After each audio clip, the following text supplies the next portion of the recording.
Assalamu alaikum. We have to start pelvic cavity. Pelvic cavity, as you already know, it's the area between the pelvic inlet, which is also known as pelvic brim. Pelvic inlet और outlet के बीच का जो area है, that is your pelvic cavity, और उसके अंदर सारे pelvic viscera हैं. ठीक है, तो हम उसके contents को अब start करने लगे कि उसके अंदर क्या क्या present है. First of all, we have the sigmoid colon.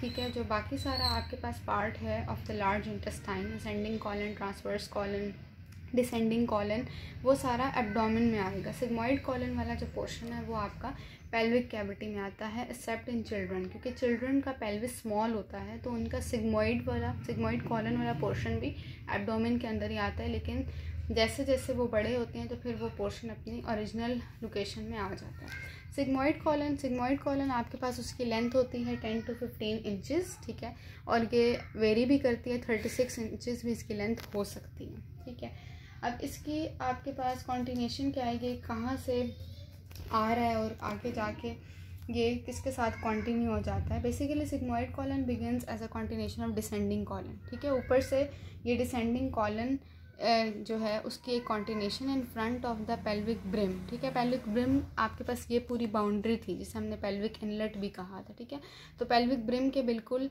सामने जो है वो हमारे पास डिसेंडिंग कॉलन जो है वो बन जाता है सिग्मॉइड कॉलन. ठीक है, उसके बाद हम आ जाते हैं नीचे, तो it is continuous with rectum in front of the third sacral vertebra. ठीक है, इसके पीछे जो है वो S3 होगा. इसका मतलब है कि थर्ड सेक्रल वर्टिब्रा के सामने ये सिग्मॉइड कॉलन रेक्टम के साथ कॉन्टिन्यूस हो जाता है. ठीक है, सबसे पहले आपके पास सिग्मॉइड कॉलन ऊपर से डिसेंडिंग कॉलन के साथ कॉन्टिन्यूस है पेल्विक इनलेट के सामने, और नीचे S3 के सामने आके ये रेक्टम के साथ कॉन्टिन्यूस हो जाता है. अब sigmoid colon is highly mobile. ठीक है, आपका पेल्विक कैविटी में हैंग करता है बिल्कुल लूप की तरह. और सिग्मॉइड कॉलन अपनी जो पोस्टीरियर आपकी पेल्विक वॉल है उसके साथ किस तरह अटैच होता है, with the help of the mesentery that is known as sigmoid mesocolon. ठीक है, ये हमारे पास है सिग्मॉइड मेसोकोलॉन, जो कि सिग्मॉइड कॉलन की मेसेंट्री है जिससे ये अटैच है to the posterior pelvic wall. ठीक है, अब हम आ जाते हैं इसके रिलेशंस के ऊपर. इसके रिलेशंस जो हैं वो मेल में डिफरेंट हैं और फीमेल में एंटीरियर रिलेशंस दोनों में थोड़े डिफरेंट है. पहले हम पोस्टीरियर रिलेशन देख लेते हैं. पोस्टीरियरली जो है वो इसमें आपके पास होगा रेक्टम. ठीक है, ये सिग्मॉइड कॉलन है, पीछे रेक्टम थोड़ा सा पोस्टीरियरली आ रहा होता है इसके, तो आपके पास पोस्टीरियर रिलेशन में रेक्टम है. और अभी मैंने बताया कि पीछे S3 है, तो इसका मतलब है पोस्टीरियरली आपके पास रेक्टम भी है, सैक्रम भी है, और आपके पास जो है वो टर्मिनल पार्ट ऑफ इलियम भी प्रेजेंट होता है. ठीक है, इलियम के कोइल्स भी प्रेजेंट होते हैं. इसके ऊपर स्मॉल इंटेस्टाइन का पोर्शन आएगा, वो यहाँ शो नहीं कराया हुआ, लेकिन वो इसके पोस्टीरियरली आएगा. तो आपके जो सिग्मॉइड कॉलन के पोस्टीरियर रिलेशंस में एक तो रेक्टम है, सेक्रम है, और इसके अलावा lower coils of the ilium. ठीक है, अब हम देखते हैं इसके एंटीरियर रिलेशंस जो मेल और फीमेल में थोड़े से डिफरेंट हैं. ठीक है, ये हम फीमेल में देख रहे हैं. फीमेल में आपके पास ये सिग्मॉइड कॉलन है. ठीक है, सिग्मॉइड कॉलन के सामने दो चीज़ें होती हैं. एक तो आपके पास posterior surface of the uterus. ठीक है, and upper part of vagina. यहाँ पे आपका विजाइना होगा तो विजाइना का अपर पार्ट और यूट्रस का पोस्टीरियर सरफेस, ये दो चीज़ें आपके पास प्रेजेंट होती हैं सिग्मॉइड कॉलन के सामने इन फीमेल.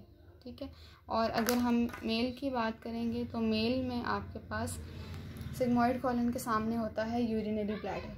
ठीक है, this is urinary bladder. Male में सिग्मॉइड कॉलन के सामने यूरिनरी ब्लैडर. ठीक है, next we have to start the blood supply. Blood supply जो है आपके पास वो होती है inferior mesenteric artery. This is superior mesenteric artery, और ये इन्फीरियर मेसेंटेरिक आर्टरी की सिग्मॉइडल ब्रांचेस होती हैं जो सिग्मॉइड कॉलन को सप्लाई करती हैं. ठीक है, और जो वेन्स हैं वो भी इसके कॉरस्पॉन्डिंग ही होंगी. जो सिग्मॉइडल वेन्स होंगी वो किस में ड्रेन करती हैं, इन्फीरियर मेसेंटेरिक वेन में. ये आपके पास हैं सिग्मॉइडल वेन्स. ठीक है, और इन्होंने अल्टीमेटली ड्रेन करना इन्फीरियर मेसेंटेरिक के अंदर. ठीक है, उसके बाद है लिम्फेटिक ड्रेनेज. लिम्फेटिक ड्रेनेज जो है इसकी बेसिकली वो आपके पास जो सिग्मॉइड आर्टरीज़ है ना, सिग्मॉइड आर्टरीज़ के साथ साथ जो नोड्स होते हैं वहाँ से आपके पास लिम्फ कहाँ पे ट्रैवल करता है, to the inferior mesenteric artery के गिर्द जो नोड्स होते हैं. ठीक है, तो सबसे पहले आपके पास सिग्मॉइडल आर्टरीज के अराउंड पे जो नोड्स होंगे उनके अंदर लिम्फ जाएगा, वहाँ से चला जाएगा इन्फीरियर आर्टरी के अराउंड जो नोड्स हैं इन्फीरियर मेसेंटेरिक नोड्स के अंदर चला जाएगा.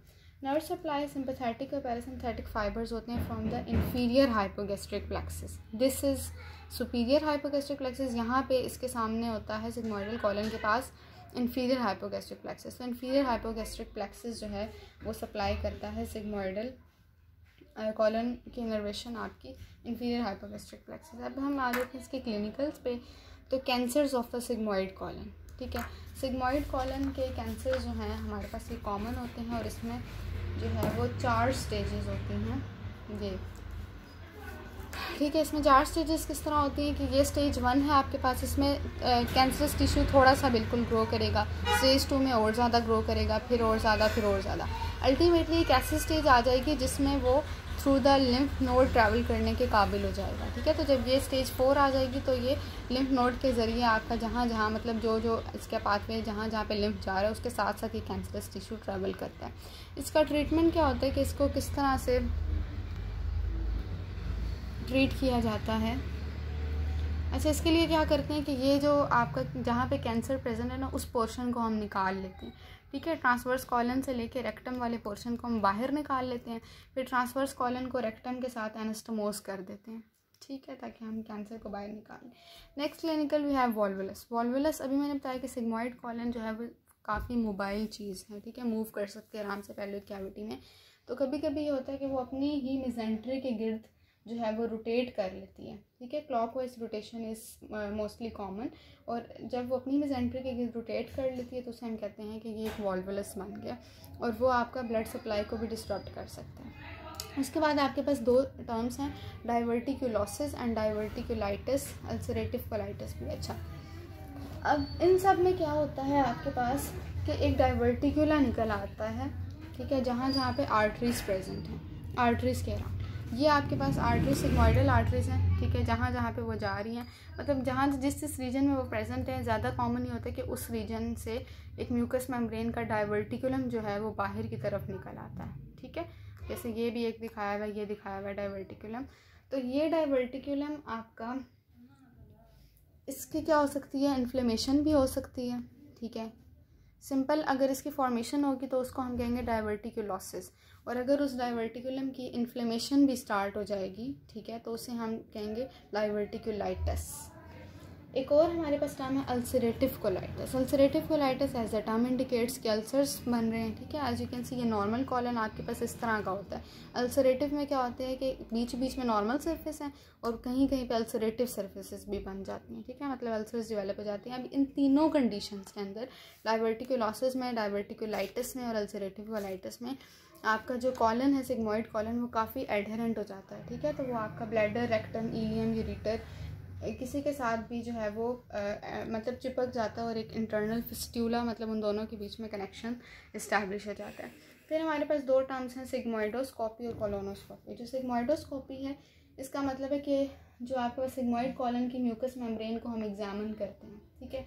वो कैसे करते हैं, थ्रू द एनस जो है और एनल कैनाल के थ्रू हम एक नीडल पास करते हैं, एक ट्यूब जो है वो पास करते हैं और उस ट्यूब के साथ ही लेंस भी लगे होते हैं, तो हमारे पास सारा म्यूकस मेम्ब्रेन का इमेज जो है आ जाता है, ठीक है।